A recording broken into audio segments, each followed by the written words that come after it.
they decided to do it,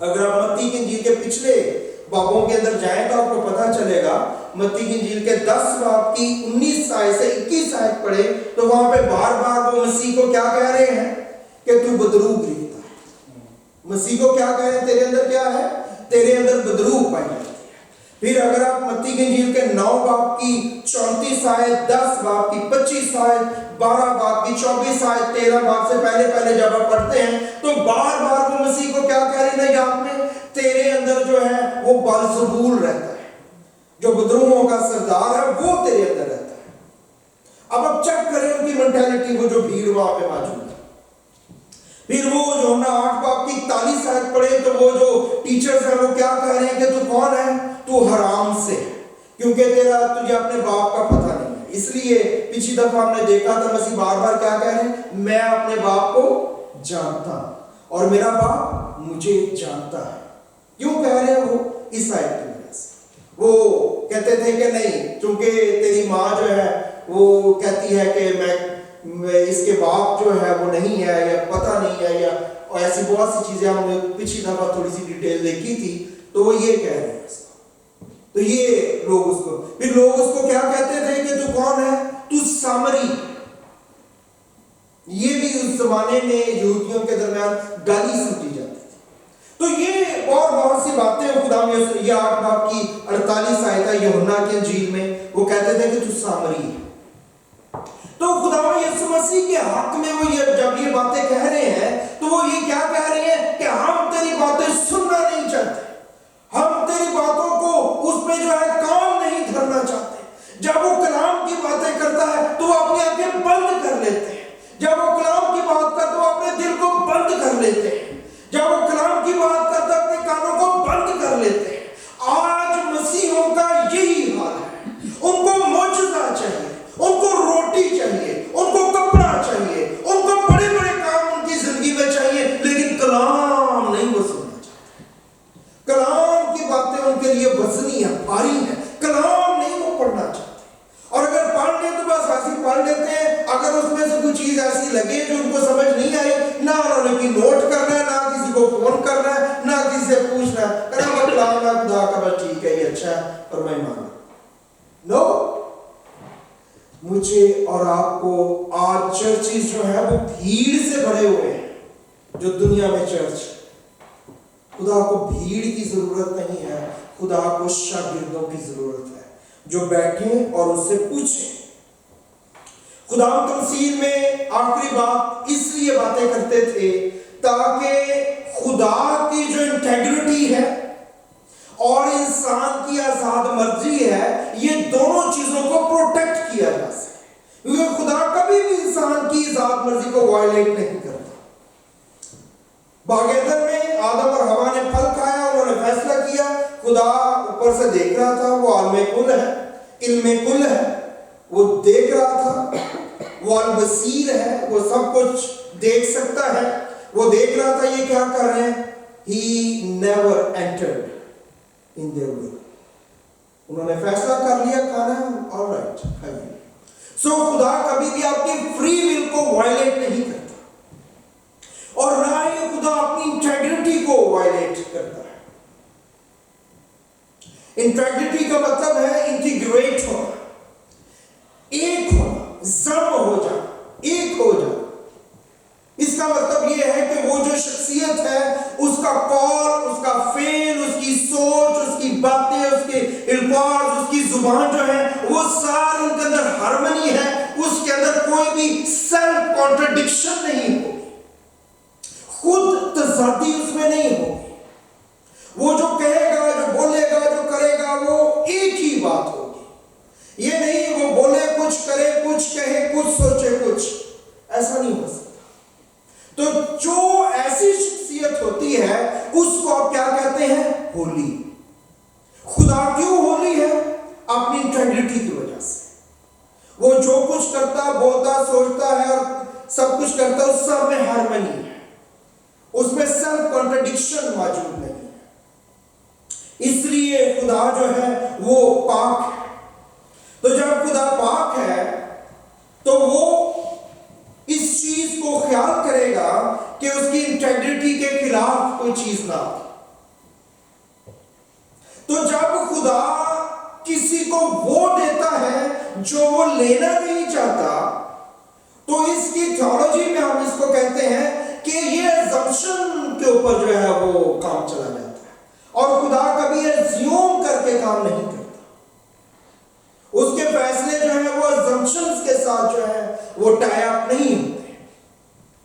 اس نے بات کی کلیئرٹی کے ساتھ کی، سمجھ نہیں ہے، انہوں نے کہا تجھ میں بدرو ہے، تو یہ ہے، تو سامری ہے، تو جو ہے بس بول کے he stopped. All right.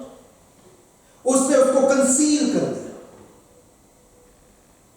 اس نے اس کو تمثیلوں میں بھیدوں کو رکھ کے باتیں بتانی شروع کر دی۔ پھر جو انٹرسٹڈ ہے، جو جاننا چاہتا ہے، جو تحقیق کرنا چاہتا ہے، جو تفتیش کرنا چاہتا ہے، پھر وہ آئے اور وہ سمجھائیں گے، اس کو سمجھنا چاہیں گے تو سمجھائیں گے، نہیں سمجھنا چاہیں گے تو پھر نہیں سمجھائیں گے۔ سو خدا جو ہے وہ ان باتوں کو میرے اور آپ کے سامنے رکھ رہا ہے۔ اسی لیے مسیح ہمیشہ کیا پوچھتے تھے؟ کیا تو چاہتا ہے کہ یہ میں تیرے لیے کروں؟ خدا یہ کبھی نہیں کہتے تھے کہ میں چاہتا ہوں کہ تو ٹھیک ہو جا۔ پہلے وہ پوچھتے تھے کہ تو چاہتا ہے میں تیرے لیے کروں؟ ہاں جی۔ تو سمجھتا ہے کہ میں کر سکتا ہوں؟ ہاں جی۔ Then he said میں چاہتا ہوں کہ تو ٹھیک ہو جا، اور وہ بیٹا وہ بیٹی ٹھیک ہو جاتے۔ خدا کے کلام میں کیا خدا نے فارمولا کیا بتایا ہے، پرنسپل کیا بتایا ہے؟ مانگو تو تمہیں دیا جائے گا۔ تو خدا تمہارا باپ ہے، وہ تو جانتا ہے مجھے کن چیزوں کی ضرورت ہے۔ اس کا تعلق کس کے ساتھ ہے؟ انٹرسٹ کے ساتھ۔ I know what he is۔ میں بھیڑ میں سے نہیں ہوں، میں شاگرد ہو گیا۔ مانگو تو تمہیں دیا جائے گا، ڈھونڈو۔ شاگرد جب آئے ہیں، خدا نے نہیں پوچھا تمہیں سمجھ آئی ہے کہ اس پیرابل کی؟ نو، انہوں نے پوچھا خدا ہمیں سمجھ نہیں آئی، آلرائٹ چلو بتا دیتے ہیں۔ خدا نے نہیں پوچھا سمجھ آئی ہے کہ نہیں، میں بتاؤں گا، نہیں۔ سو جب تک آپ ان چیزوں کو، ان پرنسپلز کو انڈرسٹینڈ نہیں کرتے، کلیسیا جو ہے وہ گمی رہے گی۔ کلیسیا جو بھیڑ میں شامل رہے گی، وہ کبھی بھی شاگرد نہیں ہو سکتے۔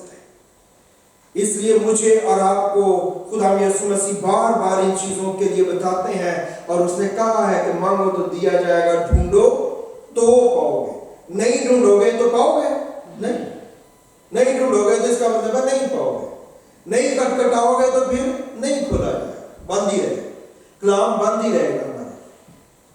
تو اس لیے مجھے اور آپ کا آج بہت سے خادم ہیں، بہت سے لوگ ہیں، ایماندار ہو سکتے ہیں، جو نہ خدا کو سمجھتے ہیں، نہ بائبل مقدس کو سمجھتے ہیں، اور وہ جو ہے وہ چیزوں کو کرتے چلے جا رہے ہیں۔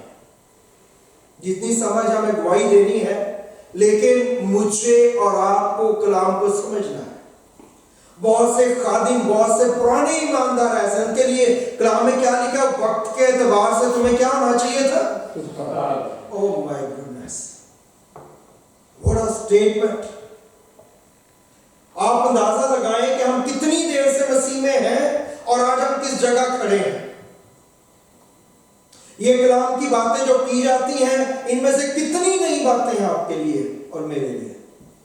یہ ہمارا لیول ہے۔ وقت کے اعتبار سے تمہیں یہ ہونا چاہیے تھا، لیکن وقت کے اعتبار سے ہم کیا ہیں؟ آج بھی بائبل ہمارے لیے پیرابل ہے، آج بھی یہ تمثیل ہے، یعنی کنسیلڈ ہے، ہمیں سمجھ ہی نہیں سکتے۔ ہم کہتے ہیں نہیں جو بھی آپ نے کہہ دیا مذہبی لیڈروں نے، یہ وہ ٹھیک ہے۔ نہیں نہیں نہیں نہیں نہیں، مسیح کا بالکل کبھی یہ مطلب اور مقصد نہیں تھا۔ وہ چاہتا تم اس کو جانو، کھوجو، تحقیق کرو، تفتیش کرو گے تو تمہیں خدا برکت دے گا۔ وقت یہ ہے کہ میں اور آپ کہاں کھڑے ہیں۔ کیا ہمارے لیے بائبل مقدس، یہ جو ہمارے ہاتھوں میں دی گئی ہے، یہ ایک پیرابل ہی ہے؟ ہم اس کو جادو تویز ٹونے کی طرح پڑھتے ہیں، برکت کی بات ہے، پڑھنی چاہیے، بری بات نہیں ہے۔ مقصد اس کا یہ ہے کہ آپ پڑھیں فرسٹ آف آل، سیکنڈلی آپ نوٹ کریں، تھرڈلی اس کو تحقیق اور تفتیش کریں۔ آئیے اپنے آنکھوں کو بند کیجیے، اپنے سروں کو جھکائیے۔ Hallelujah. Thank you, Jesus. We praise you. worship. Thank you.